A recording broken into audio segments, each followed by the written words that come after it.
ఒకసారి నీరజ్ అక్కతో మాట్లాడే ప్రయత్నం చేద్దాం.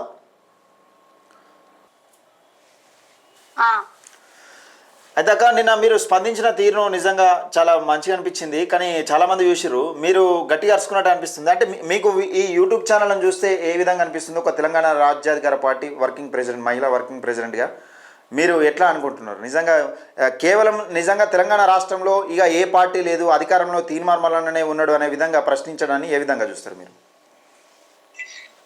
ముందైతే ఈ పేడు యూట్యూబ్ ఛానల్ అని ఈ కట్టడి చేయాలి ముందు.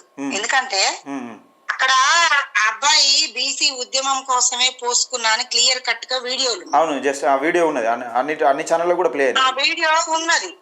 ఆ వీడియో ఉన్నాక కూడా వాళ్ళ భార్య మాట్లాడింది కూడా పూర్తి వివరంగా వినకుండా మొత్తం అటుకట్ చేసి ఇటుకట్ చేసి మిడిల్ లో ఏదైతే వాళ్ళకి కావాలనో ఆ లైన్ పట్టుకుని దాన్ని ట్రోల్ చేసుకుంటూ దాన్ని బట్టి తీన్మార్ మల్లన్న ఈ సావుకు కారణం అన్నట్టు ఒక బీసీ బిడ్డకు వ్యతిరేకంగా ఇంకో బీసీ ఛానల్లే, బీసీ బిడ్డలుగా ఉన్న యూట్యూబ్ ఛానల్లే వ్యతిరేకంగా ఇలాంటి ఫేక్ న్యూస్ స్ప్రెడ్ చేయడం అనేది అస్సలు కంటే అస్సలు విలువలు, మానవ విలువలు ఎక్కడ పోతున్నాయి అనే దానికి ఇది నిదర్శనం.